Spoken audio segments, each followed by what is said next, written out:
할렐루야. 죄의 삭은 사망이다 라는 제목을 갖고 성령 충만 시리즈 3 하나님의 말씀을 증거할 때에 오늘도 성령 충만한 은혜의 시간들 될 수 있게 되기를 축복합니다. 지난 한 주간 우리는 맥체인 성경 읽기 순서였던 민수기 말씀을 보면서 하나님의 백성들에게 하나님께서 거룩성을 요구하시는 말씀을 우리는 볼 수 있었습니다. 부정한 사람들을 어떻게 처리해야 될 것인가, 그리고 수많은 죄를 어떻게 정결의식을 통하여서 제거해야 될 것인가, 특히 성적인 죄를 범한 사람들을 향하여 너무나도 무소리만큼 엄중 경고하시며 그 죄를 제거하실 것들을 말씀하고 계십니다. 죄로부터 거룩을 유지하기 위해 여러 가지 정결법을 주셨는데 그 거룩한 정결법 중에 하나가 바로 민수기 6장에 나오는 나실인법이었습니다. 나실인이란 하나님께 거룩하게 구별하여 드려진 이 제물이라는 뜻을 갖고 있는데, 이 나실인은 먹지 말아야 될, 하지 말아야 될 세 가지를 갖고 있었습니다. 하나는 술을 마시지 말아야 했고, 또 하나는 부정한 것에 손을 대서는 안 되었고, 또 머리에 삭도를 대어서는 아니 되는 사람들이 바로 이 나실인이었습니다. 그런데 신약 성경을 살고 있는 우리들에게 성령님을 선물로 주셨습니다. 할렐루야. 그러므로 성령을 선물로 받은 우리는 모두 나실인입니다.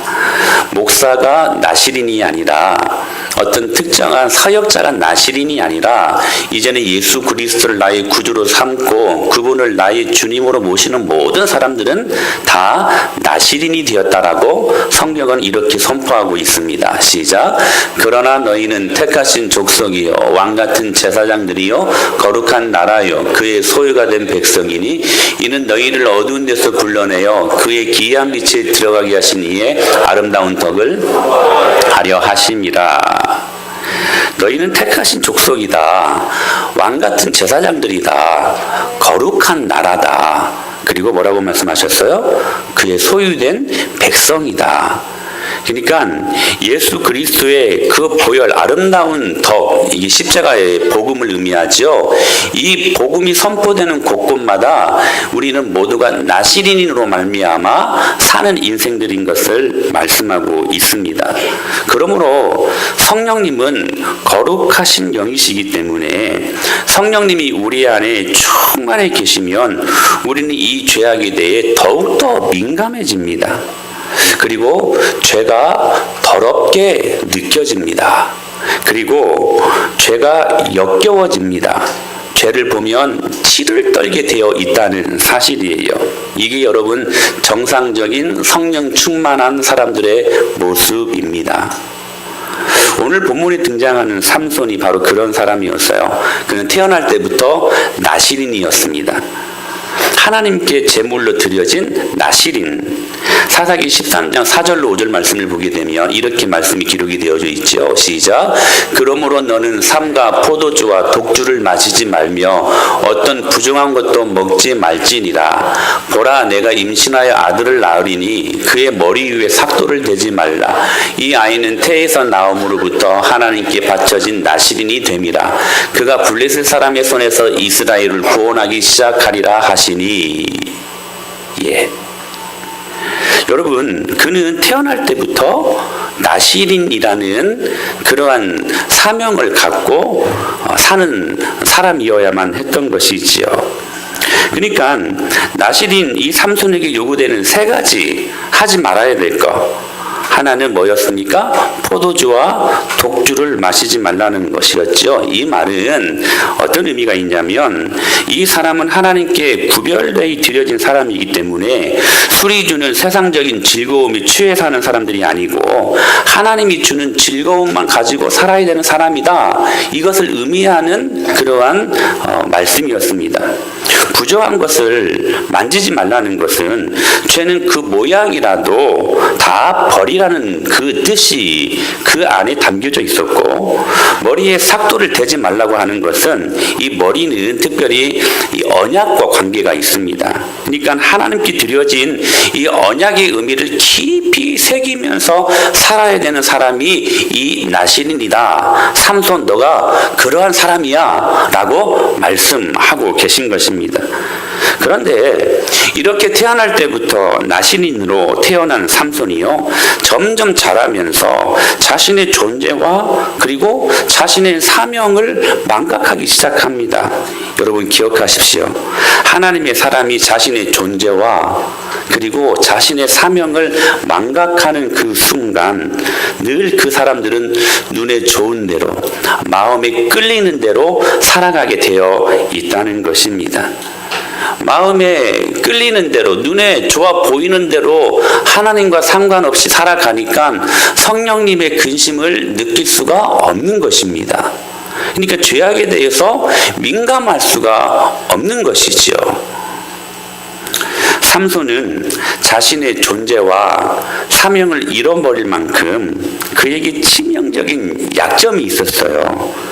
그는 거룩한 나실인이었음에도 불구하고 그가 여인을 얻을 때에는 항상 거룩한 히브리인 동족 여인이 아니라 이방 여인을 좋아했던 삼손의 모습을 발견하게 되더라는 거예요. 눈에 좋은 대로 사명을 잃어버렸으니까.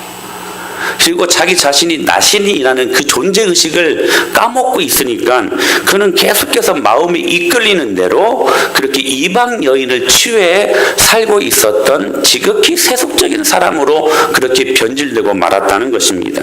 그리고 어느 순간 이것이요, 한 번, 두 번, 세 번이 계속 반복되다 보니까 이제는 하나님의 뜻을 어기는 육의 사람이 되어버렸어요. 그러니까 하나님이 영이 함께 하시는 루아흐, 성령이 그 안에 임했던 사람이 계속 반복적인 죄로 말미암아 그 안에 성령님이 떠나가 버리십니다. 그래서 그 안에 그냥 이제는 루아흐가 아니라 고기 덩어리, 육적인 그냥 사람에 불과한 그러한 삼손으로 전락되고 말았다는 사실이지요. 그렇게 살다가 들릴라의 꾀임에 빠져서 그 힘의 근원이었던 머리카락을 잘리게 되었고, 그리고 원수 블레셋 사람들에게 잡혀서 두 눈이 뽑히고 쇠사슬에 묶여가지고 감옥 안에 맷돌을 돌리면서 조롱을 당하고 마는 그러한 신세로 전락되고 말았다는 사실입니다. 삼손이 여러분 왜 이렇게 처참하게 무너졌을까요? 여러분 한번 생각해 보셨습니까? 아름 한번 생각해 봤니? 여러분 삼손이 왜 그 천하장사 정말 두려울 것이 없었던 그 삼손이 왜 이렇게 처참하게 무너졌을까? 여러분 이유는 한 가지입니다. 자기 자리를 잃어버렸기 때문입니다. 여러분 이게 죄입니다. 여러분 세상에 존재하는 모든 만물은 하나님이 지으실 때부터 만물의 자리가 있었어요. 자리가. 근데 이 자리를 벗어나는 것, 이것이 비극의 시작이라는 거예요. 헬라어로 죄가 하마르티아라는 말인데 히브리어로 여러분 화살을 쏩니다. 근데 그 쏜 화살이 여러분 관역의 중앙을 맞추어야 하는데 벗어가는 것, 그러니까 자기 자리에서 벗어난 것, 이것이 죄의 근본적인 의미라는 사실이에요. 그러니까 이 죄는 무슨 도덕적으로 윤리적으로 악하다는 차원의 문제가 아니라 원래 인간이 창조될 때부터 있어야 될 그 자리가 있는데 그 자리를 벗어나는 것, 지금 그것을 벗어나면 다 깨지고 부서지고 난리가 난다는 사실이에요. 여러분 아담과 하와가 자기 자리가 있었어요. 그 자리는 모든 에덴 동산의 모든 과실은 다 먹어도 되는데 아담과 하와가 있어야 될 자리는 어떤 자리였냐면 그 선악과는 결코 따먹어서는 안 되는 자리에 있었어야 돼요. 근데 그 자리를 벗어나가지고 이제는 자기 자신이 결코 있어서는 아니 될 그 선악과를 따먹는 자리에 있었기 때문에 그게 죄로 그들에게 임하게 되었고, 그 죄 때문에 여러분 그냥 죄로 살다가 그렇게 죽어가는 인생이 아니라 그 죄로 말미암아 온통 그 죄로 온 인류가 멍들었고 자연이 파괴되었고, 그 죄로 여러분 아십니까? 우리가 그렇게 힘들어하고 싫어하는 죽음이 임하게 된 것입니다. 죄는 부서지게 하고, 죄는 깨지게 하고, 죄는 우리로 하여금 죽이는 기능을 한다는 사실입니다. 그러므로 여러분, 제 자리에 있지 못하는 이것이 모든 인생의 비극의 출발이라는 사실이에요. 여러분, 가정 안에 아빠의 자리가 있지 않습니까? 엄마의 자리가 있지 않습니까? 그리고 여러분, 교회 안에서는 목사의 자리가 있고 순장의 자리가 있습니다. 집사의 자리가 있습니다. 그 자리를 떠나는 것. 유다서 1장 6절 말씀을 보게 되면 여러분, 사단이 워낙은 하나님을 찬양했던 루시퍼 천사장이었습니다. 그런데 그 지위와 그 자리를 벗어났잖아요. 그래서 타락한 천사 사탄이 되고 말았다는 사실이에요. 사랑하는 여러분, 결국 죄란 우리가 있어야 할 그 자리가 있는데 그 자리에 없는 것, 하마르티아, 바로 그게 죄라는 것입니다. 그러므로 여러분, 죄를 범하는 순간 그 죄로 인해 우리의 영혼이 죄로 말미암아 그냥 더럽혀졌다, 오염되었다 하는 차원이 아니라 여러분, 이 죄는 모든 인생을 깨지게 만듭니다. 처참하게 부서뜨리는 게 이 죄의 이게 파괴력이라는 거예요. 지금 삼손은 자신이 있어야 될 그 자리를 벗어나기 시작했고 결국 돌이킬 수 없는 그 파멸에 이르게 되었다는 사실이에요. 여러분, 사실 삼손은 굉장히 힘이 센 강력한 사람이 아니었습니까? 사사기 말씀을 보게 되면 여러분, 삼손은 무기도 갖지 않고 사자를요 막 그냥 찢었어요. 막 이 아구라고 하나요? 막 입을 찢고 사지를 찢는 사람이었어요. 사자를요. 그리고 여러분, 이 낙타뼈 하나로, 나귀뼈 하나로 블레셋 사람 1000명을 죽입니다. 1000명을. 몇 명이요? 놀라지도 않네. 한 10,000명이라고 해야 되나? 1000명 굉장히 많은 숫자거든요. 여러분, 나귀뼈 하나로, 칼도 아니에요. 나귀뼈가 여러분 날카로우면 얼마나 날카로울까요? 이렇게 몇 명 죽이면 무뎌지지 않겠습니까? 그런데 그 나귀뼈 하나로 몇 명을 죽였다고요? 1000명을 죽였어요. 1000명을.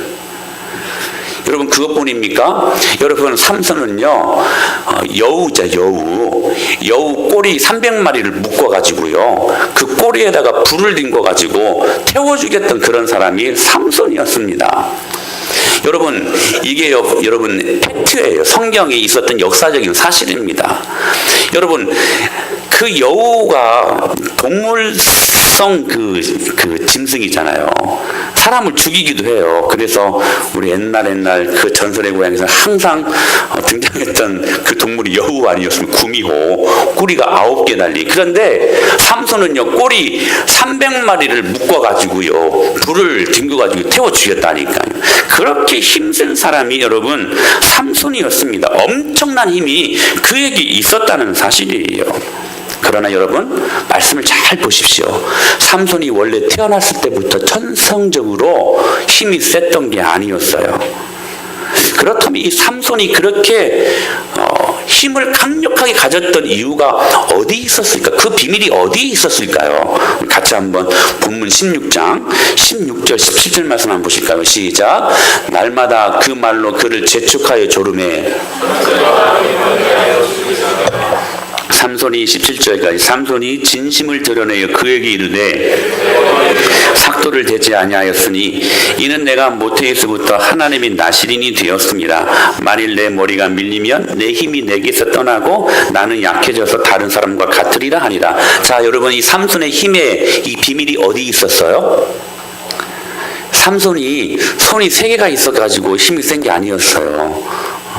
이건 굉장히 퀄리티 높은 유머인데 여러분 손이 3개인 사람이 누구예요? 하면 삼손이요 그렇게 말을 하는데 여러분들은 참 다들 좀 웃어요.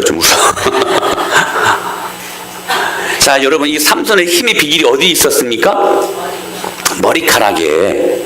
그쵸? 머리카락이. 그래서 지금 들릴라라는 이 창녀가요, 그의 성적인 이 메리트를 갖고 막 이 삼손을 지금 그 비밀을 캐려고 막 유혹을 하기 시작했어요. 막 애교도 떨고. 근데 계속 거짓말을 하다가 나중에는 한울 수 없이 들릴라에게 이 삼손이 자기 힘의 비밀을 이야기해 줍니다. 근데 그 힘이 어디에서 난다고요? 머리카락에서. 결국 언뜻 보면 1차적으로 이 삼손의 힘의 근원이 머리카락에 있다라고 우리는 생각할 수 있을 것입니다. 그래서 이 블레셋 첩자 들릴라가 힘의 근원이 어디 있냐고 계속 물어보니까 여러 가지 거짓말을 하다가 결국 힘의 근원이 머리카락이 있다고 그냥 말을 해버리지요. 그러나 여러분 여기까지만 보면 성경을 잘못 보는 겁니다. 진짜 삼손에게 있었던 힘의 근원은 여기에 있었어요.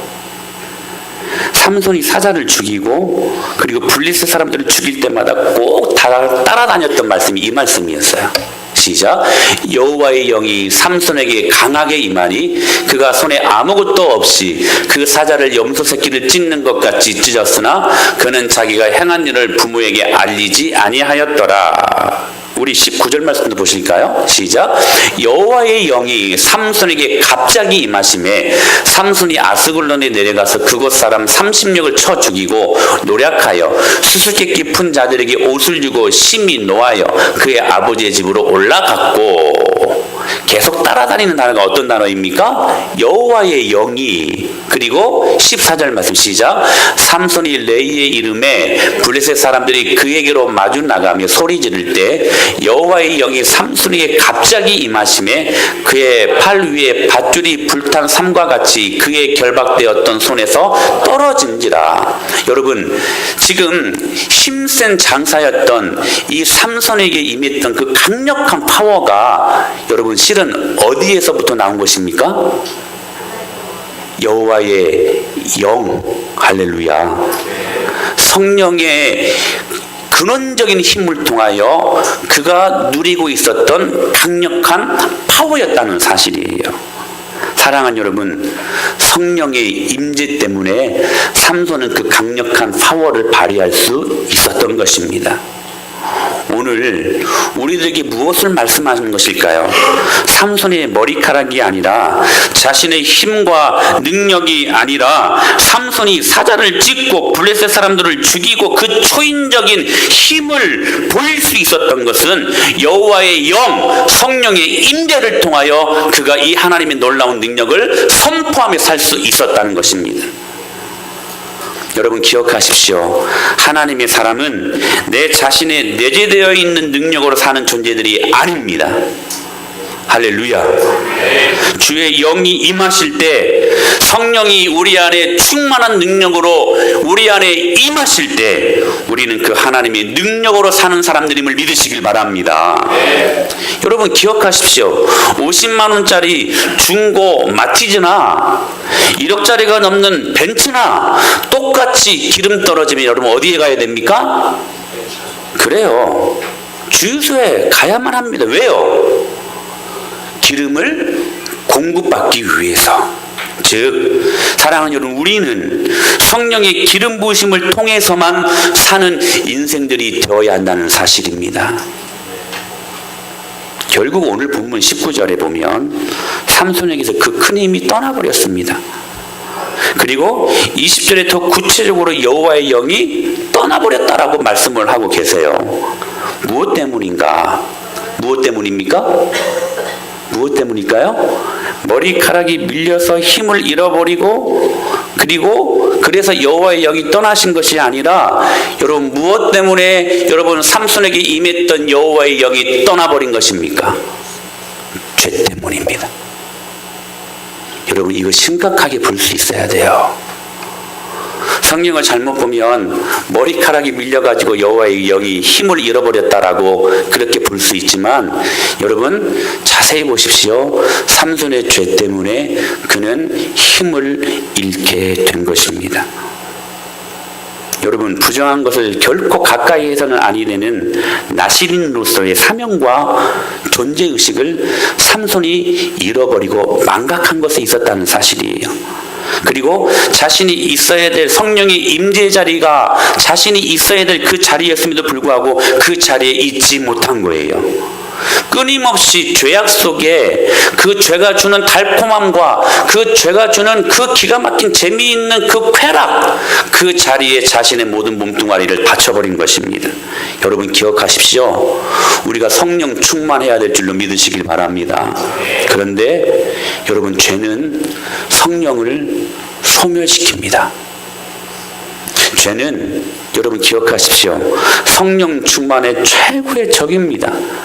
그리고 우리가 성령 충만했다가도 우리가 이 죄의 카테고리 안에 들어가면 우리는 성령 충만함이 그 힘을 잃고 그래서 그 사람이 성령 충만하지 못한 사람으로 육의 모습으로 고깃덩어리 인생으로 전락될 수밖에 없다는 것들을 오늘 본문은 우리들에게 분명하게 말씀하고 있다는 사실이.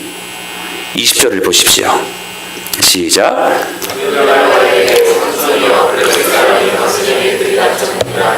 삼손이 잠을 깨며 이르기를 내가 전과 같이 나가서 몸을 떨치려 하였으나 여호와께서 이미 자기를 떠나신 줄을 깨닫지 못하였더라. 결국 들릴라에게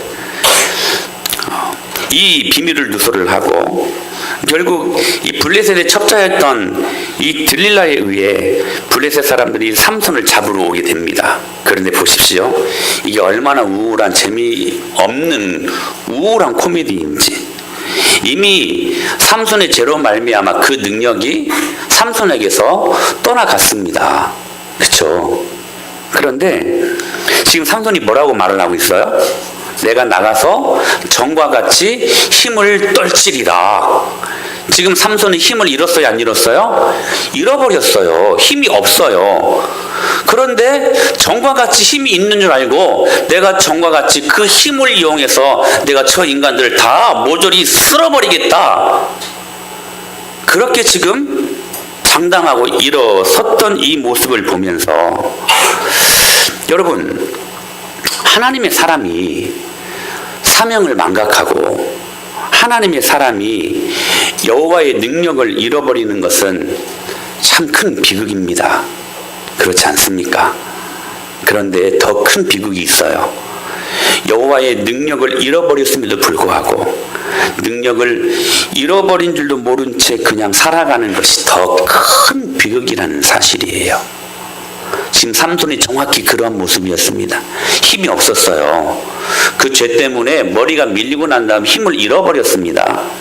그런데도 불구하고 그 죄가 그 자신의 힘을 완전히 그냥 소멸시켰음에도 불구하고 전과 같이 능력이 있는 줄 알고 잃어버렸는데 그 능력을 잃어버린 줄도 모른 채 다시 나가서 싸우려고 했던 삼손의 모습이 여러분 우리들의 모습이 아니냐는 거예요. 하나님의 사람이 여러분 성령 충만을 잃어버리는 것은 비극입니다. 그런데 더 큰 비극이 있어요. 성령 충만을 잃어버렸음에도 불구하고 능력을 잃어버린 줄 모른 채 그냥 살아가는 우리들의 모습이 더 비참한 비극이라는 사실입니다. 그런데 무서운 것은 이 비극의 결말이 무엇인가 하는 것에 있다는 거예요. 그냥 그렇게 살다가 그냥 죽는 게 아니라는 거예요. 21절을 보십시오. 21절을 시작. 그의 눈을 빼고 끌고 가사에 내려가 놋줄로 매고 그에게 옥에서 맷돌을 돌리게 하였더라. 여러분 어떤 사람은 그래요. 그냥 목사님 냅두세요. 저 그냥 그렇게 재밌게 그냥 살다가 그냥 또 그렇게 그냥 죽어갈래요. 여러분 죄는 그냥 그렇게 살다가 그냥 여러분의 인생을 나이스하게 그렇게 만들어 놓지 않습니다. 여러분 죄에 대해서 심각하게 살필 수 있어야 돼요. 죄에 대해서. 여러분, 오늘 이 삼손에게 임했던 죄가 이 삼손을 얼마만큼 비극적인 결말로 그를 인도했냐면, 여러분 보십시오. 블레셋 사람들이 그를 붙잡아 그의 눈을 빼고 끌고 가사에 내려간 놋줄로 어떻게 했다? 포박했다. 매고, 그리고 그에게 옥에서 맷돌을 어떻게 했다? 돌리게 했다. 빼앗고 매고 돌리게 했다라는 사실이에요. 여러분, 저를 보세요. 저를 보세요. 집사님, 저를 보세요. 예. 뭐 안 적으셔도 돼. 여러분, 사단이 하는 일은 너무나도 명확하고 분명합니다. 복잡한 게 아니에요. 사단이 하는 일은 너무나도 또렷하면서도 단순합니다. 뭔지 아세요? 속이고 빼앗고 그리고 우리를 죽이는 겁니다. 사단이 하는 3대 여러분 사명입니다. 사단은 결코 여러분의 편이 아니에요. 여러분들에게 달콤함을 주고 인생을 재미있게 만들어 갔으니까 때로는 나도 모르는 채 속아 넘어가가지고 사탄이 우리들의 편인 줄 알죠. 제가 전에도 말했던 것처럼 그 사단을 자주 보니까 정이 들어버리죠. 그래가지고 자기 편인 줄 아는 여러분 절대로 오해하지 마십시오. 착각하지 마십시오. 사단의 3대 사명은 우리를 속이고 빼앗고 죽이는 겁니다. 할렐루야. 여러분, 이걸 우리가 알고 있어야 돼요. 결코 사단은 여러분들의 편일 수 없습니다. 여러분의 편인 것처럼 우리를 그렇게 유혹하지요. 그러나 여러분, 결국에는 여러분들을 지옥으로 이끄는 존재가 악한 원수마귀 사탄이라는 사실이. 그래서 여러분, 우리가 지난주에도 이 죄를 살펴보았지만 이 죄는 단순히 규칙 위반해서 벌금 무는 정도가 아니라, 그래서 그냥 냅둬요, 그냥 그렇게 살다가 그냥 죽어가겠습니다가 아니라, 여러분, 죄는 속이고 빼앗고 결국 죽이는데요, 그 죽이는 것이 너무나 아파요. 여러분, 제가 하집사님이랑 이 말씀들을 나누다가 하집사님도 그 말씀을 드렸었는데, 저도 제가 아는 어떤 집사님 중에 그 죄 때문에 그 가정이 풍비백산이라고 해야 되나요? 풍지박산. 예. 완전히 초토화가 된 가정을 제가 본 적이 있기 때문에 제가 이렇게 무서운 것이구나라는 생각을 해보게 됩니다. 집사님이셨어요. 근데 이분이요, 잘 가정을 끌어가다가 좀 돈이 벌리고 좀 살만하니까 바람이 나버렸네. 그러니까 조금 있고 뭔가 이제 살만하면 우리의 눈이 자연스럽게 그쪽으로 돌아가게 되어 있어요. 그때 여러분 조심하실 수 있게 되길 축복합니다. 그때 조심하셔야 돼요. 근데 이분이 그때 조심하지 못해버렸어요. 그리고 바람을 펴버리면 딴살림을 차렸어요. 근데요, 그 아내가 그것 때문에 암에 걸려가지고 죽어버렸어요. 화병 나가지고. 그 광경을 바라보았던 첫째 아들이요, 자살하고 말아버렸습니다. 내가 지금 이렇게 말을 함에도 불구하고 제 마음이 떨려요. 그리고 둘째 아들은 정신병이 들어버렸습니다. 셋째 아들은 여러분 그냥 행불자가 되어버렸어요. 한 가정이 가장의 죄로 말미암아 완전히 사단에게 속이고 빼앗기고 그리고 죽어가는 존재가 되고 말았다는 사실이에요. 사랑하는 여러분, 죄는 무섭습니다. 우리 가정은 그러지 않을 거야. 여러분, 선줄로 생각하거든 넘어질까 조심하시길 바랍니다. 우리도 그럴 수 있어요. 여러분, 목사도 그럴 수 있습니다. 그래서 여러분, 더 많이 기도하고 더 많이 말씀으로 깨어있는 존재가 되어야 되는 것이 목사 아니겠습니까? 사랑하는 여러분, 죄는 결코 호락호락 그냥 적당히 그렇게 살다가 우리를 죽어가게 하는 게 아니에요. 속이고 빼앗고 우리를 지옥으로 인도하는, 죽이게 하는 3대 사명을 갖고 있다는 것이 악한 원수마귀 사탄의 사명입니다. 그래서 여러분, 사단은 숨어서 기다려요. 보실래요? 12절 말씀 시작. 들릴라가 새 밧줄노를 가져다가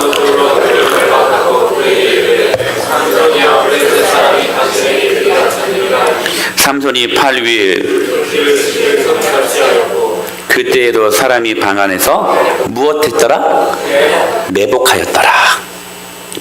몰래 숨어서 삼손을 지켜보고 있었던 게 여러분 사탄이었습니다. 그 틈을 보고 있었던 거예요. 지난주 에베소서 5장에서 어떻게 말씀하셨나요? 마귀에게 무엇을 주지 마라? 틈을 주지 마라. 여러분, 지금도 여러분 옆에서 악한 원수 마귀들이 예배 못 드리게 하려고 틈을 보고 있어요. 그 틈을 보고 틈이 생길 때 그 맘속으로 쏙 들어와 버리는 것이죠. 그래서 예배에 실패하게 만들어 버립니다. 여러분, 오늘 이 예배에 여러분이 실패해 버리면 한 주간이 실패합니다. 여러분, 한 주간 실패하면 그 다음 주에도 여러분 예배에 성공하리라는 보장이 없어요. 악한 원수 마귀들은 계속해서 그 약점을, 여러분 그 틈을 보고 들어오기를 발악하는 존재이기 때문에 그렇습니다. 틈을 봐요. 몰래 매복하여서. 그래서 그 틈을 주면 악한 원수 마귀들은 어김없이 우리 안에 들어와서 사람을 속이고 빼앗고 죽인다는 사실이에요. 삼손의 가장 편한 때, 우리가 가장 늘어지고 긴장이 완화되었을 때에, 어쩌면 가장 인생의 달콤한 시간 속에 젖어 있을 때에 사단은 늘 우리 주변에서, 지난주에도 말씀을 드렸었죠, 늘 반복적인 것들로, 늘 일상적인 소소한 것들로 여러분들을 속이고 빼앗고 결국에는 죽인다는 사실이에요. 노아 시대가 그러지 않았습니까? 마태복음 24장 38절에 이 노아 시대는 이렇게 코멘트했어요. 시작. 홍수 전에 노아가 방주에 들어가는 날까지 사람들이 먹고 마시고 장가들고 시집가고 있으면서, 여러분 이게 뭐 커다란 죄입니까? 그냥 일상적인 소소한 것들이잖아요. 먹고 마시고 장가들고 시집가고. 근데 그 안에 하나님이 아니 계셨어요. 여러분 기억하십시오. 하나님이 아니 계시는 일상생활은 여러분 심판을 자초할 수 있는 무서운 죄입니다. 와, 죄가 이렇게 무서워요. 다시 한번, 하나님이 아니 계시는 일상적인 소소한 모든 일들은 하나님의 심판을 자초할 수 있는 무서운 죄라는 사실입니다. 그러므로 여러분, 지극히 일상적인 생활, 그러나 하나님이 없는 일상생활에 함몰되면 결국 그 사람들은 노아의 홍수의 그 심판에 의해서 다 죽어갔던 것처럼 우리가 그 심판의 대상이 된다는 사실입니다. 사자를 찍고 수많은 블레셋 사람들을 쳐 죽였던 이스라엘의 영웅 삼손, 결국 그의 말로는 두 눈이 뽑히고 쇠사슬에 묶여가지고 많은 블레셋 사람들 앞에서 맷돌을 돌리는 조롱거리가 되고 마는 인생이 되었다는 사실입니다. 그러면 이런 사람들에게는 소망이 없는 건가? 그냥 이대로 그냥 끝인가? 다시 회복될 수는 없는 건가? 그냥 이대로 죽는 건가? 이대로 그냥 죽는 건가? 22절에 우리를 소망으로 이끄시는 하나님의 말씀이 있습니다. 시작. 그의 머리털이 밀린 후에 다시 자라기 시작하니. 다시 한번 시작. 그의 머리털이 밀린 후에 다시 자라기 시작하니라. 여러분, 그리고 난 다음 23절 말씀을 보십시오. 시작. 블레셋 사람의 방백들이 이르되 우리의 신이 우리 원수 삼손을 우리 손에 넘겨주었다 하고 다 모여 그들의 신 다곤에게 큰 제사를 드리고 즐거워하고. 어찌 보면 문맥상 이 22절의 말씀은 어울리지 않는 말씀 아닙니까? 두 눈 뽑히고 지금 맷돌 돌리는 삼손, 그래서 다곤 신전에 모였던 블레셋 사람들에게 조롱을 당하면서 재밌어하는 그런 스토리. 그런데 그 중간에 아무런 의미도 없고, 그렇지 않습니까? 기억하지도 않고 있었던 이 삼손의 잘려진 머리카락이 다시 자라나기 시작했다는 거예요. 마치 무슨 복선 깔듯이 지금 이 말씀에 성경 기자는 클로즈 시키고 있었다는 사실이에요. 그럼 어떤 의미가 있을까요? 여러분 기억하십시오. 이미 삼손보다 하나님께서 삼손의 회복을 준비하고 계셨다는 사실입니다. 여러분, 이 하나님이 우리들이 믿는 아버지 하나님이십니다. 오늘 우리가 여전히 죄 가운데 어김없이 빠져 살고 그 죄로 말미암아 냄새나는 타락한 존재들이지만 오늘 또 어김없이 아버지 하나님은 우리가 다시 회복하기를 원하신다는 사실이에요. 그리고 그분께서 미리 그 회복을 준비하고 계신다는 사실입니다. 삼손의 머리가 다시 자라나기 시작하니라. 여러분, 이 머리라는 것은, 특히 이 머리카락이라는 것은 하나님과의 이 언약 관계를 상징할 때 쓰는 그런 단어입니다. 그러니까 머리카락 자체가 힘이 아니라 너는 내 자녀이고 나는 너의 하나님이니 내가 너의 아버지라는 것, 그리고 나의 능력을 너에게 부어주겠다는 상징적인 언약이 이 머리에 있다는 사실이에요. 그런데 그 머리카락이 다시 자라나기 시작하니라. 삼손은 하나님의 그 회복하시는 은혜를 경험하고 있었다는 사실입니다. 아니, 하나님은 그 삼손이 절망어린 그 상황 속에서도 회복을 준비하고 계셨다는 사실입니다. 여러분이 회복을 원하고 회복되기를 그렇게 소망하시기 훨씬 이전에 우리 아버지 하나님 여러분들이 회복하기를 원하신다는 사실이에요. 그리고 삼손이 이 회복을 위해 마지막으로 할 수 있었던 딱 한 가지 위대한 능력이 있었습니다. 바로 그것은 회개하는 것이었습니다. 우리 28절 말씀 같이 한번 보실까요? 시작. 삼손이 여호와께 부르짖어 이르되 주 여호와여 구하옵나니 나를 생각하옵소서. 한평 강도가 예수님 십자가에 못 박혀 돌아가실 때에 뭐라고 말씀하시나요? 말하나요? 저 낙원에 이를 때 나를 생각하소서. 회개했다는 거예요. 하나님, 내 잘못 내가 압니다. 한 번만 나를 용서하시고 한 번만 나를 주님께서 생각하여 주시옵소서.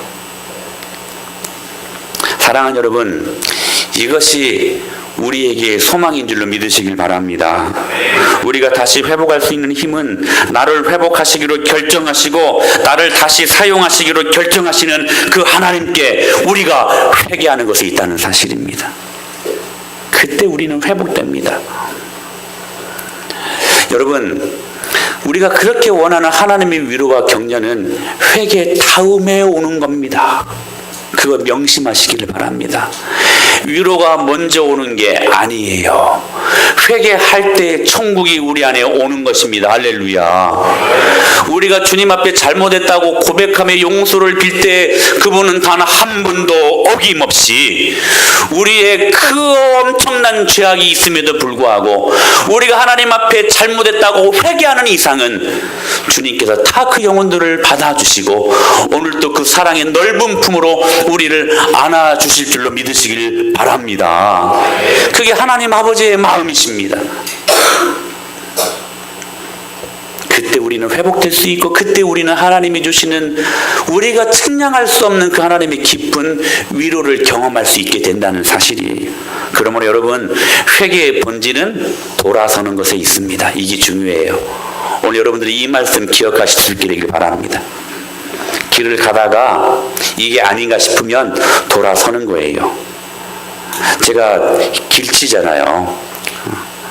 내비게이션이 있는데도 불구하고 꼭 길을 헤매요. 그러면 여러분, 제가 한번 결정적인 실수를 했었죠.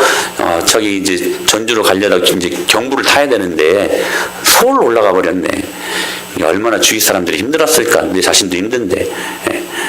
근데 잘못된 길을 접어들었을 때 우리가 깨닫죠. 아, 잘못 들어섰네. 저는 한 5분 있다가 깨달았습니다. 그때. 빨리 깨닫는 게 축복입니다. 할렐루야. 회개는 빨리 깨닫는 거예요. 깨달았어요. 뉘우쳤어요. 아, 잘못 왔구나. 회개는 뭐냐면 내가 잘못했고 그리고 내가 주님 앞에 더러운 죄악을 범했다는 사실들을 깨닫고 뉘우치고 후회하고 그리고 눈물도 흘리고 거기에만 있지 않다는 사실이에요. 여러분, 내가 길을 잘못 들었었습니다. 잘못 들었었네 하고 여러분 계속 그 잘못 된 길을 여러분 가다 보면 여러분 그게 회개일까요? 아니에요. 내가 잘못된 것을 뉘우치고 깨달았고 후회하고 눈물도 흘렸다면, 그러나 그것으로 중단하지 말고 돌아서는 것입니다. 할렐루야. 이게 회개입니다. 근데 우리는 너무나도 뉘우치는 것은 참 잘 뉘우쳐요. 깨닫는 것까지는 너무나 잘 깨닫습니다. 눈물도 흘릴 때가 있어요. 하나님 잘못했어요. 그런데 더 이상 넘어서지를 못해요. 회개는 어디에 본질이 있습니까? 돌아서는 것에 있습니다. 할렐루야. 그러니까 회개의 본질은 뉘우침이 있고 후회가 있고 죄책감이 있지만, 그리고 내 마음속에 눈물도 있지만 여러분 돌아서지 아니한 그런 회개는 아닙니다. 그러면 회개는 결코 단회적인 사건이 아니에요. 한번 회개했다고 그것이 유지되는 것이 아니라는 거예요. 이 회개의 사건은 지속적인 사건이 되어야 된다는 사실입니다. 돌아서면 계속 그 길을 걷기 위한 우리들의 지속적인 몸부림이 있어야 된다는 것입니다. 여러분, 우리가 반복적인 회개의 모습은 갖고 있지만 그럼에도 불구하고 주위에 주님이 주신 놀라운 능력을 찾아볼 수 없다면, 여러분, 우리가 아직 회개하지 않은 채 정서적으로 감정적으로 기분상으로만 눈물을 흘리면서 뉘우쳤을 뿐 아직 주님 앞에 완전히 돌아온 것은 아니란 말입니다. 오늘 이런 모습들이 우리 안에 있는지 우리가 깊이 있게 우리들의 모습을 살펴보면서 점검해 봐야 될 것입니다. 하나님이 우리에게 은혜를 주셔서 깨닫게 하시는 데까지는 참 많은 은혜를 주시는 것 같아요. 그래서 이렇게 살면 안 되겠다. 성령 충만해야 되겠다. 성령 충만하지 않으면 내 안에 능력이 없기 때문에 내가 어떻게 되든지 주님이 싫어하는 건 나도 싫어하고 주님이 기뻐하는 건 나도 기뻐해야 되는 그런 믿음의 삶을 살아야 되겠다. 그동안 나의 삶이 얼마나 잘못된 삶이었는지 깨달았어요. 뉘우쳤어요. 후회했어요. 그런데 거기까지만입니다. 그러니까 우리 안에 삶의 변화가 일어나지는 않는 거예요. 여러분 기억하십시오. 뉘우치고 깨달았다면 여러분 돌아서실 수 있게 되길 주님의 이름으로 축복합니다. 돌아서는 것까지가 회개입니다. 할렐루야. 정말 하나님 말씀에 은혜 받았다는 것이 여러분 무엇일까요? 감정상으로 눈물 흘리는 거? 카타르시스를 느끼고 내 마음이 속이 후련해지는 거 아니에요. 우리의 삶이 변화되는 것이 여러분 은혜 받은 것입니다. 그러므로 여러분 오늘 사무치는 이 회복의 메시지, 주님의 메시지를 들으실 수 있게 되길 바랍니다. 이 말씀이에요. 시작. 너는 그들에게 말하라. 나의 삶을 두고 맹세하노니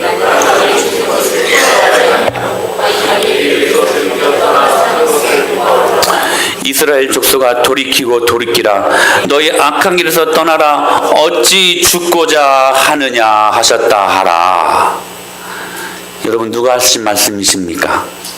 하나님께서 하신 말씀이세요. 이 말씀에 여러분 이 무게가 얼마나 이게 무겁냐면 초도에 어떻게 말씀하셨어요? 너는 그들에게 말하라. 주 여호와의 말씀이니라. 얼마나 사람들이 이 말씀을 가볍게 여기고 그냥 소홀히 그냥 스쳐 보냈는지 하나님께서 어떻게 말씀하셨냐면 자신의 삶을 두고 맹세하신다고 말씀하셨어요. 야, 내가 내 삶을 두고 맹세하겠다. 내 삶을 두고 맹세하겠다. 악인이 죽는 건 내가 결코 기뻐하지 않는 일이야. 악인이 회개하고 돌아오는 것이 내가 기뻐하는 일이다. 너는 돌이키고 돌이켜라. 여러분 회개는 무엇이다? 돌이키는 겁니다. 할렐루야. 깨닫는 게 아니에요. 뉘우치는 것으로 여러분 그쳐서는 안 됩니다. 눈물 흘리는 정도로만 여러분 스탑하면 안 돼요. 여러분 깨닫고 뉘우치고 돌이켜야만 합니다. 할렐루야. 그러면서 어떻게 말씀하셨어요? 돌이키고 돌이키라. 너희 악한 길에서 떠나라. 어찌 죽고자 하느냐. 여러분 죄는 왜 여러분들을 죽입니다. 명심하십시오. 명심하십시오. 죄는 여러분들을 죽입니다.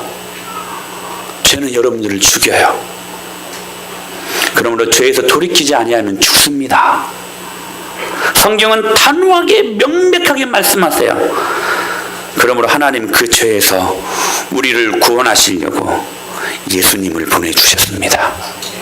그리고 그 예수님을 십자가에 땅 못 박아 죽이시면서 그 모든 죄의 범람한 그 홍수 속에서 우리를 구원하셨습니다. 그래서 요한 사도는 이렇게 고백할 수 있었죠. 하나님이 세상을 이처럼 사랑하사 독생자를 주셨으니 이는 저를 믿는 자마다 멸망치 않고 영생을 얻게 하려 하심이니라. 할렐루야.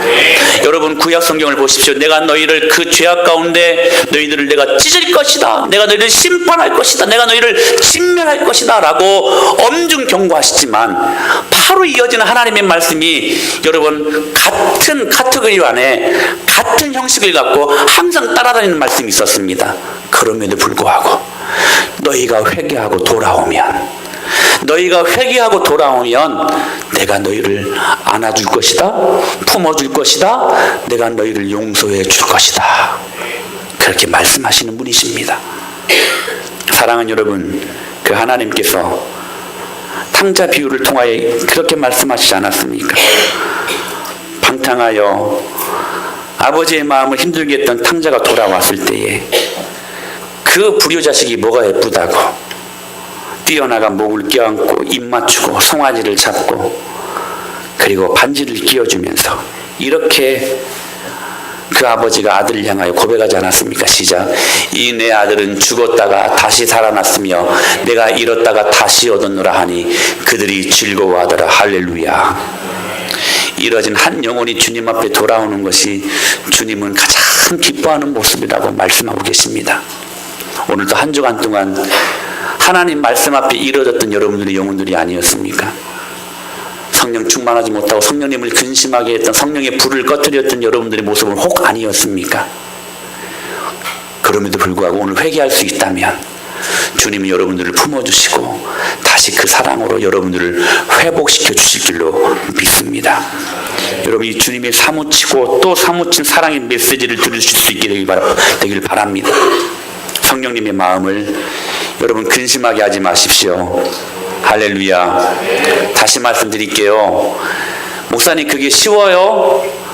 목사님 그렇게 한번 살아보세요. 어려운 일입니다. 여러분 무슨 말씀을 잃어버렸기 때문이에요? 죄와 사망의 법보다 기억하십시오. 생명의 성령의 법이 더 강합니다.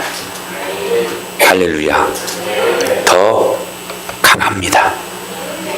더 강합니다. 더 강합니다. 여러분 그 성령의 법을 여러분 의지하여 이번 한 주간 동안 성령으로 충만하여 살아가실 수 있는 저와 여러분 될 수 있게 되길 축원합니다. 살 수 있어요. 여러분 패배의식 속에 아직까지도 죄와 사망의 법에 예속되어 살지 말고 여러분 성령의 법으로 이 모든 것들을 이기실 수 있는 저와 여러분이 될 수 있게 되기를 축복합니다. 그때 우리 안에 죄가 민감하게 느껴져요. 할렐루야. 민감하게 느껴져요. 한 주간 다시 한번 우리가 다음 주에 인사 나눌 때 성령 충만하셨습니까? 네, 성령 충만했습니다. 그 고백을 서로 나눌 수 있는 저와 여러분의 귀한 삶이 될 수 있게 되기를 살아계신 예수님의 이름으로 간절히 축원합니다. 축원합니다. 기도하시겠습니다.